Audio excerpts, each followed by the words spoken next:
This is one of several related presentations by New Liberty Proteomics on the drug Nelfinavir.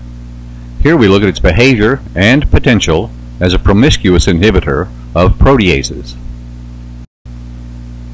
Nelfinavir, trade name Viracept, was launched 14 years ago, and that launch was the most successful biotech launch in history at that time.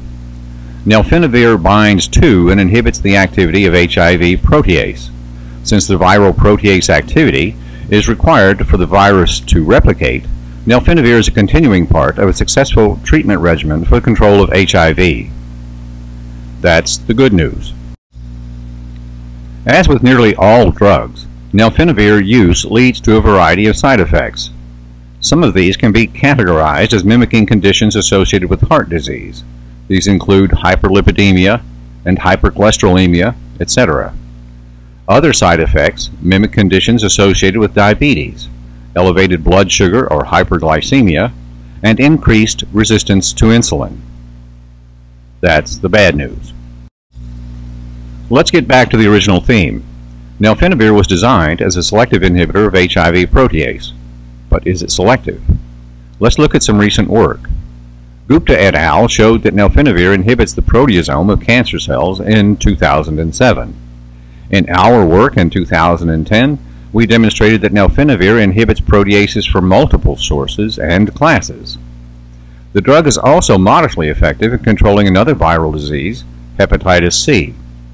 Clearly, these reports demonstrate that Nelfinavir is not selective for HIV protease. Rather, the drug is a promiscuous inhibitor of proteases.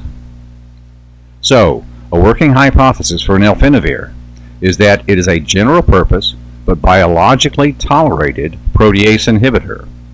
One last slide starts to connect some important dots. We've seen that Nelfinavir inhibits many proteases.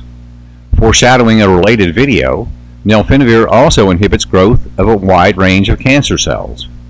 As a result, over a dozen clinical trials are ongoing or planned for testing the drug against many types of cancer. The question that must be answered is protease inhibition the target or targets for Nelfinavir's use against cancer? We take up this question in Nelfinavir, the cancer treatment. Until then, we're New Liberty Proteomics. Thanks for dropping by.